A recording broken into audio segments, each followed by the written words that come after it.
Welcome back, folks. It's me, Curtis Edwards. Normally I'm joined with Stephen Akuffo, Todd Day, and sometimes even, Alan Scott. But today, all you get is me. Hopefully that's not gonna make you turn around and click off this video, but please keep listening. Today we got a little bit something different for you guys, right? So instead of our normal interaction discussion, over the last several weeks, we've been asked, and upcoming weeks, as a matter of fact, we've been asked to take part in the VMware user groups and deliver sessions to customers in regards to Apex. So it's an open discussion to a room full of customers talking about all things Apex. So over the last couple of weeks, Stephen Akuffo, who's normally joined here with us, had the opportunity to deliver one of these such sessions. So he was able to capture it, record it, and we're gonna kind of put it out here now for everybody to see. So instead of it just being to a room, we're going to put it out here on our channel so that everybody can take a look and check it out. Please provide us feedback. If you have comments, questions, concerns, please post it down below and we'll be happy to address those. Until then, keep up the good fight. Go Apex. Thanks, guys. Bye.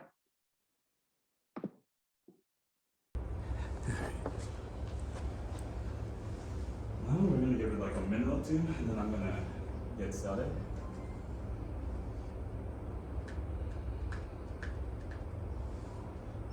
While we're kind of waiting,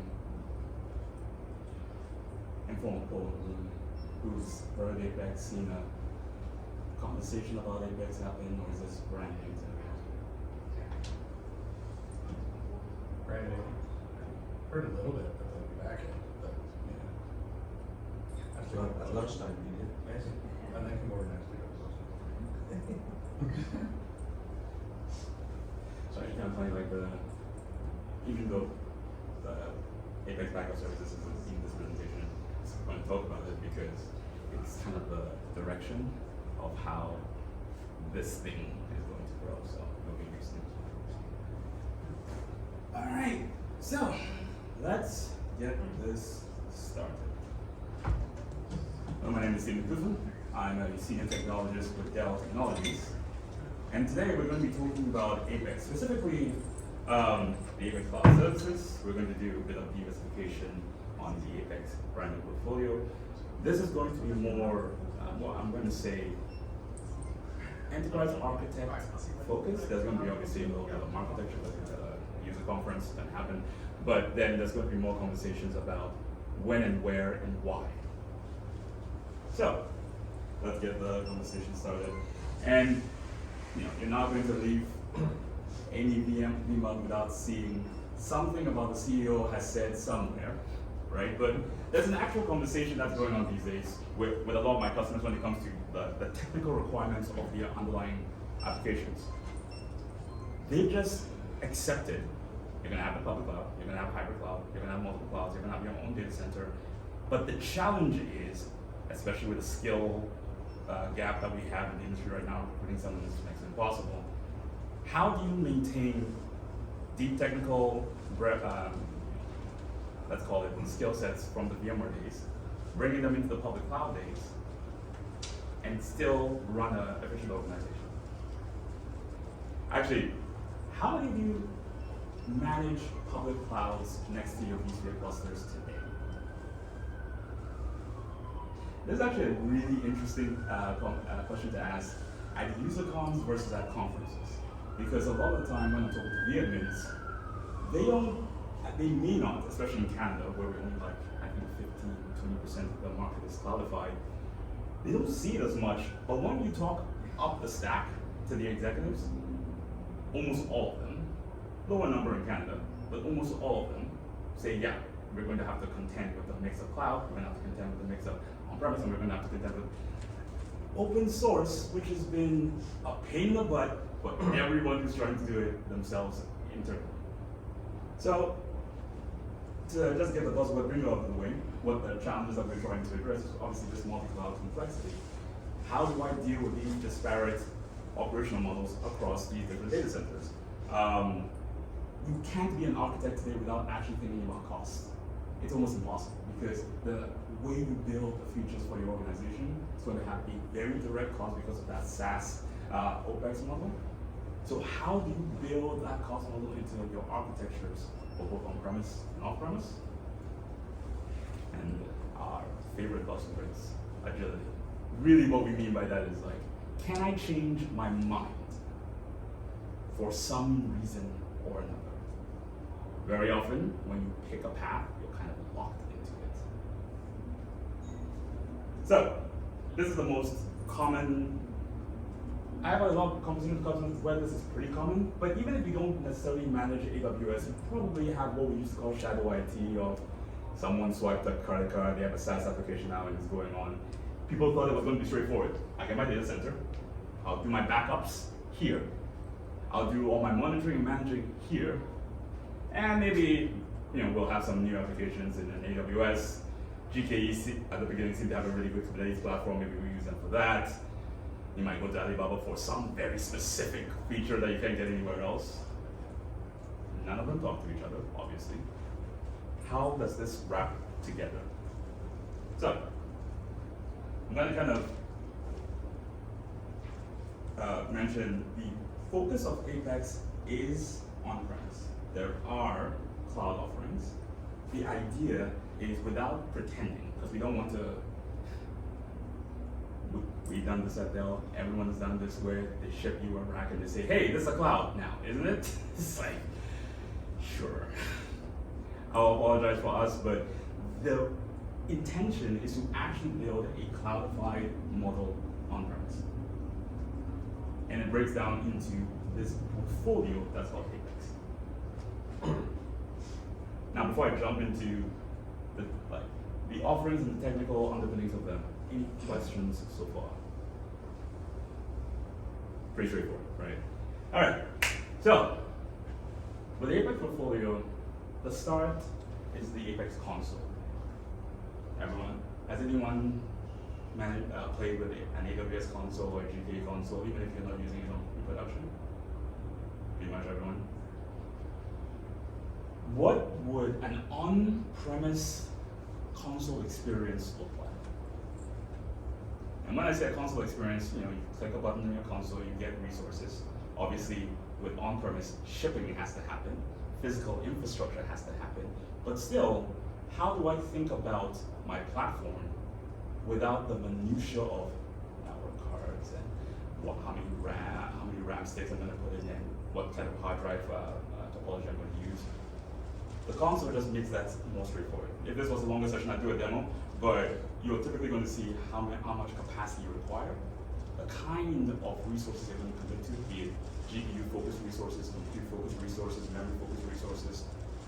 And rather than having to go through 6-month, 1-year conversations, I've done that with so many customers where we are talking about the same thing for years before we place any sort of order implementation. You tell them what you want. And we have an SLA, depending on the offer, to get it to. So for example, one of the biggest announcements of Dell Tech World was Apex Cloud Services with VMware Cloud.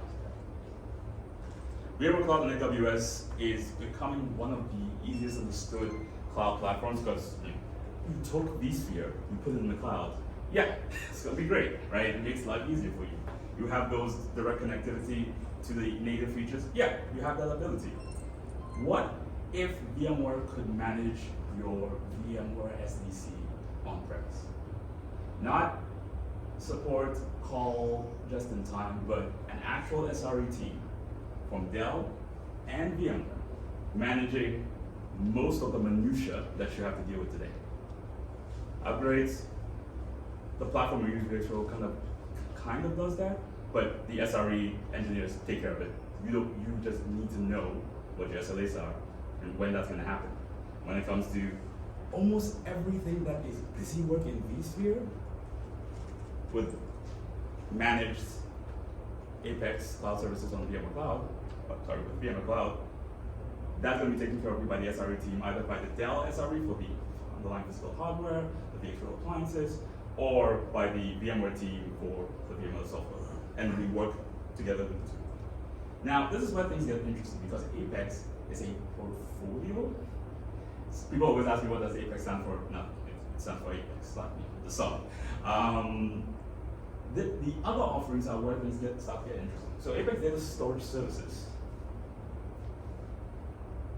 A lot of us are used to, or You know the idea of, well, if I want to get some storage services from GKE, AWS, or whatever, I ask for an amount of capacity, and they present it to me. How would I do that in an on-premise storage array? Well, you're going to get an Apex storage array. That storage array is going to have everything required to manage it itself is going to be handled by the Dell SREs. So all the way up to the network port, and the port and beyond, that's the customer managed environment. But with us, we'll grab the storage array, we'll grab long creation, we'll grab maintenance, firmware cycles, upgrades, so on and so forth. We'll do it from there. Hybrid cloud and private cloud we'll get to in specific, but these are more familiar. They're essentially a reimagining of the standard VxRail cluster and VMware Cloud Foundation on VxRail. The most important point for these two, however, is to bring this experience into the console. So even if you want to manage it yourself, you have the ability to have way more control. Because with this, if you imagine identity management in the cloud, you don't have the keys to the kingdom. The SREs do. And you don't want the keys to the kingdom. You have better things to do with your time. But if you do, those are the options. And then we have like some of the older options, Apex Flex on Demand. This is more kind of like a custom lease offer, whereas these are full SaaS offerings, no buyout options or whatever. And data center utility custom. I want you to design custom for me. That's going to be a consulting thing. These are the parts where we're going to see a lot of expansion. Equinix is essentially we will host it for you.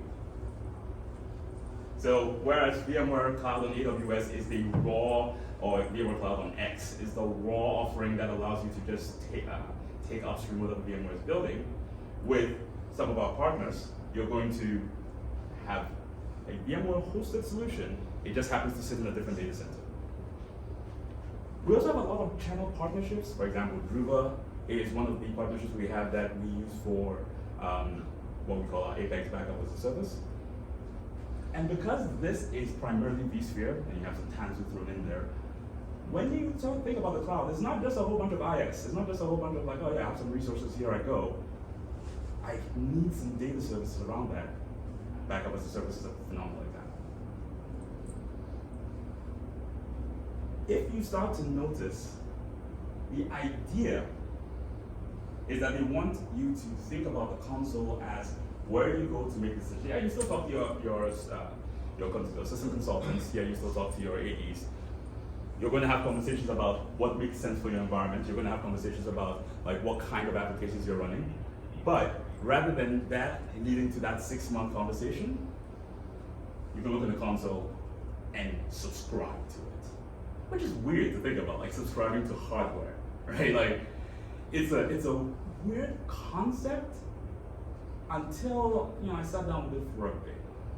Now, I'm curious, before we go through find the right solution for you, how many times have you ordered a platform, server, storage, whatever? A part was not available, especially in the last 2 years, and delivery time could be 2 weeks, could be 3 years. We don't know. It will come at some point. Is that something that people are running into these days? Yeah. How many times have you been in a meeting where you're discussing the difference between one NIC versus another with an application that it really doesn't matter? It just doesn't matter. But we're having another hour-long meeting to discuss, do we want Broadcom or do we? If we want to make it cloud-like, it needs to be far more simple. It needs to be, do you need consistent operations across your clouds? Basically, you want to manage it the same way across all your clouds. The answer is no. You can buy yourself a Apex Private Cloud, SaaS model, pay by the drip. As you expand, you can get new systems. But if you do need consistent operations, the first question is, who's going to manage it? If you want Dell and VMware to, cloud services. If you want to do it yourself, and you want to manage the NSX that comes with VMware Cloud Foundation, you want to manage vRealize, you want to manage the vSAN and the vSphere storage and the SDC manager, that's this offering here. Again, the big difference between with VMware Cloud and the others is one, we manage it, the others, you manage it, but you still consume it in the same way. So, what kind of workloads do we typically talk about when we get into this place? Well, it really comes down to, are you looking for designing VM-based workloads or container-based workloads? How many people are starting to actually put container-based workloads in production here? It's always an interesting question, like asking the vAdmins at UserCON, because I tend to get more technical, like deep dive answers. The first slide, I kind of skipped through it, but about all, and I know it's a bit of a joke, but about all organizations have cloud vendors knocking on the door. All of those vendors are probably talking to CIOs, CTOs, and those mandates get passed down, and you all have to deal with it. You find out when you find out. We're trying to get ahead of that a little bit. So VM workloads, you know how to use them, they're good. It's the classic standard. Containers, you're typically going to, with this offer, go through Tanzu. There are multiple talks that talk about Tanzu and VMware Cloud Foundation. I can talk about it in depth after the conversation. But depending on where you want your resources to be, you want compute, storage, and networking resources, so a full software-defined data center, or do you just want compute and storage?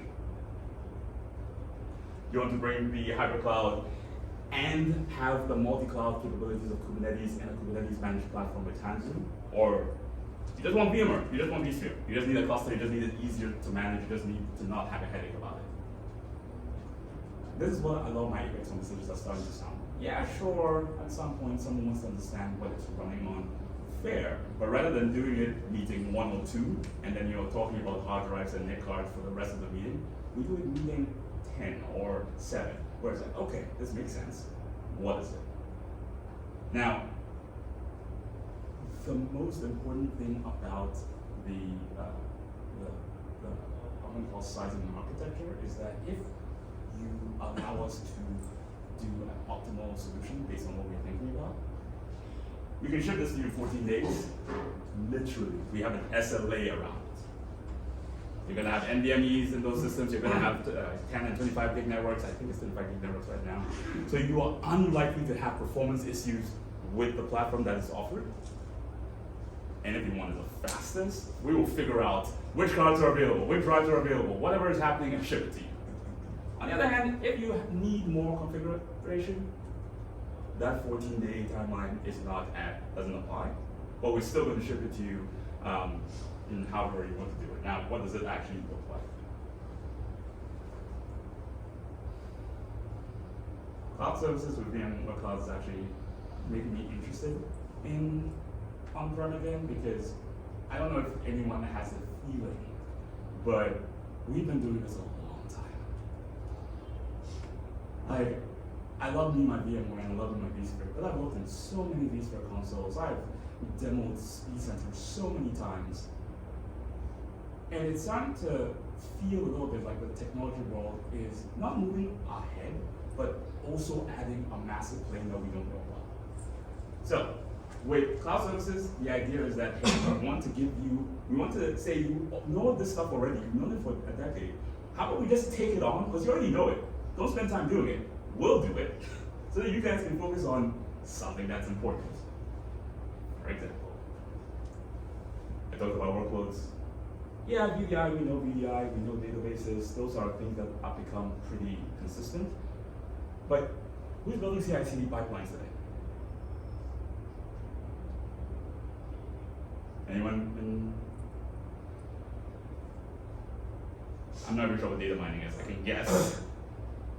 But anyone doing data engineering on the platforms themselves, or are you offloading all of that? Probably a different team.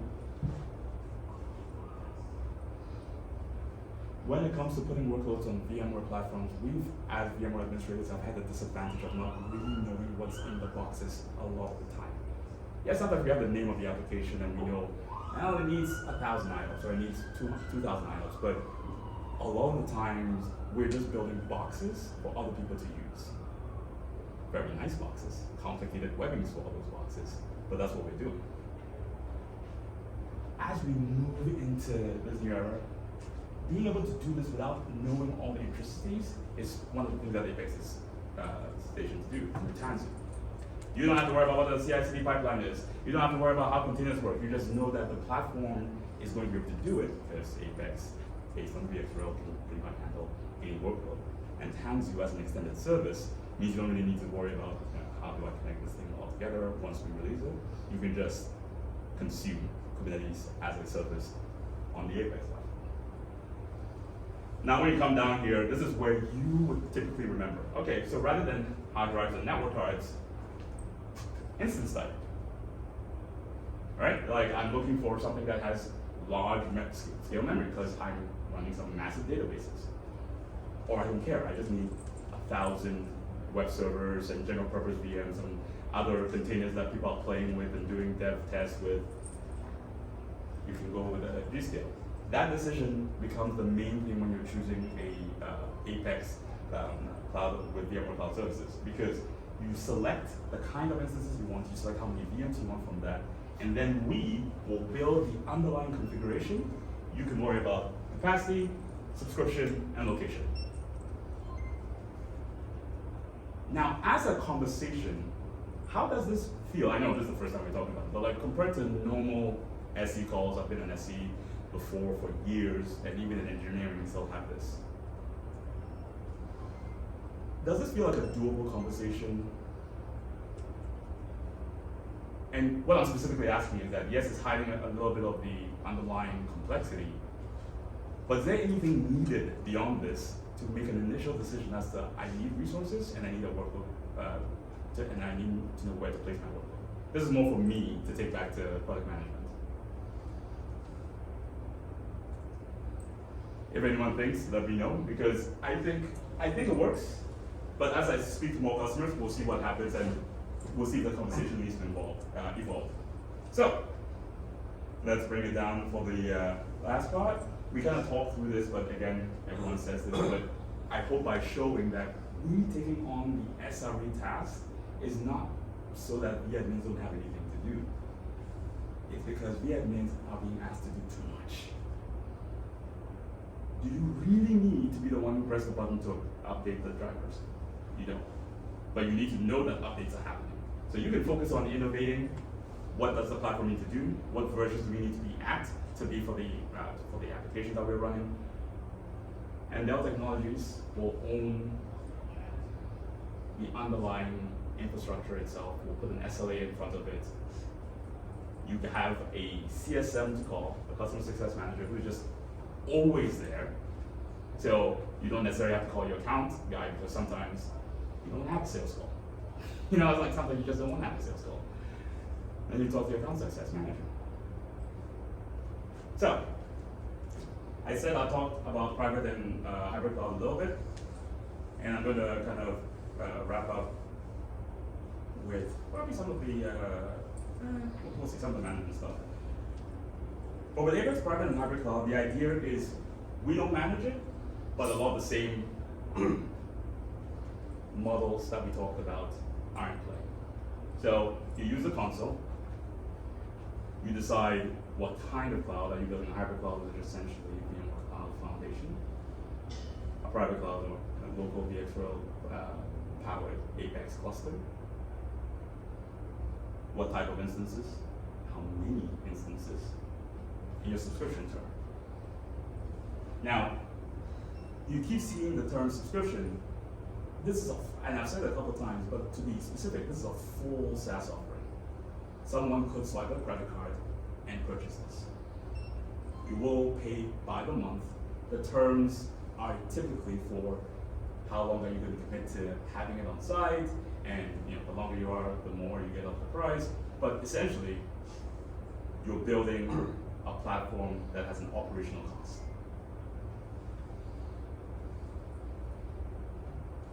And we talked about most of this, but just to run it again, private cloud, more internal, compute and storage.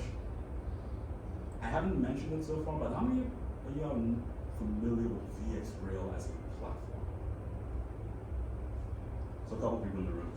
Just to give a quick why it matters you read that first line. It says, compute and storage resources with simple full-stack lifecycle management. VxRail, at the end of the day, is an appliance that is supposed to get out of the way and take minutia with it. Right? So going through an upgrade from 6.7 to 7.0. I wouldn't say it's difficult, but it definitely takes a time to get from a major platform to another. I have done several upgrades inside of 2 hours. That's going to take care of the minutia. You can worry about, okay, now we're going to start taking care of these app monetization conversations that seem to be happening everywhere. And you can just figure out, do you want to use your own rack, or do you want to use our rack? Because obviously power, cooling, still a thing. And hybrid clouds is that plus the rest of the SDC. NSX, vRealize is optional. SDC Manager, vSAN, vSphere, all running on VxRail.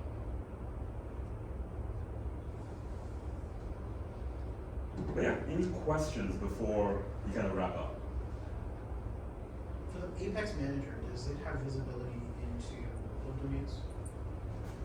If you're running VCF? No, because the Apex console is not like a management UI. It's essentially your, I need these resources place. So this is why I wish I had more time for the demo. You'll be able to log in there, you'll see, and there's a link there. Anyone can take a quick tour of Apex console. So you'll see the offerings, what instance types are available, how many resources you want. You'll see the data centers that you have signed up for inside Dell console, and you can buy your resources in the console. But all management, everything happens in the center, and SDC Manager as it used to be, right? So if I have different hardware types based upon general purpose versus VDI, say GPU, I can customize. Well, I guess you guys have instances that are kind of predefined, and I would pick one of those for that workload. Essentially, like, you've seen some of how the internals of Dell works. Basically, someone builds based on the requirement until the next version of Apex where it just becomes, nope, you want these type of instances. This is the pair that is most viable for that kind of workload. You hit the button, and then the Apex console knows you have all these things. It knows how to dial home to say, hey, we need support. It's your connection to your, basically, Dell support account. And then everything else is handled through SDC Manager. So different types, different clusters, console. Yeah. So that's going to close out because we're on a little bit of a rush. We know what the problem is. Well, we've been told what the problem is time and time again, and it's becoming more relevant these days. Since 2018, when Kubernetes became gangbusters and every cloud provider released a Kubernetes platform, it's starting to encroach more and more. Now, what we're trying to avoid is vAdmins being told, okay, you guys handle the on-premise. We're going to build up new cloud teams. They're going to get to do all the cool stuff. One, because that's a magical dream in 2022 to hire a full cloud team. What are you talking about? How are you going to find them? Two, why aren't we using the skill sets who know our applications inside out to do the thing? So by using Apex as the bridge to this new cloud native platforms, you get to start talking about this application modernization, sovereignty, and modernizing the data center. So we kind of go from this idea of like, everything is everywhere. We have public clouds, and we don't know necessarily what to go with. You have something more practical, right? You can be VMware Cloud on AWS or Microsoft Azure. I know some people cannot even talk about AWS in their organizations, especially in retail. Can't even bring up the word sometimes. Maybe you want to go somewhere else. That's fine. VMware has an offering on all the clouds.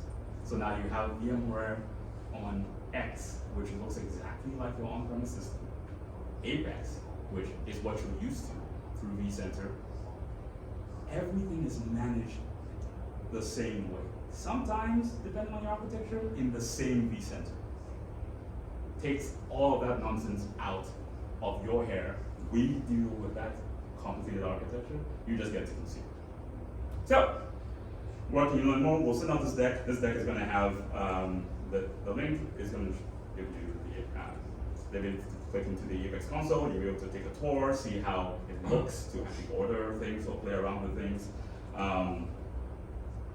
Digital transformation is one of those things that is just becoming a buzzword that has meaning, but almost like people saying it don't really realize what it requires. It's like, oh yeah, we need to digitally transform. Great. How? Like figuring out the bridge of how you do that is the reason Apex as a portfolio is being released, and hopefully you guys will consider us, or if you want to have more conversations, please feel free to reach out to me after this conference or reach out to any of your Dell counselors. All right, and that's it. This deck will have some customers who've tried this, what they've said about it, what they've recorded on it. So you guys are that. Any last questions before we break? All right, thank you so much for coming to my presentation.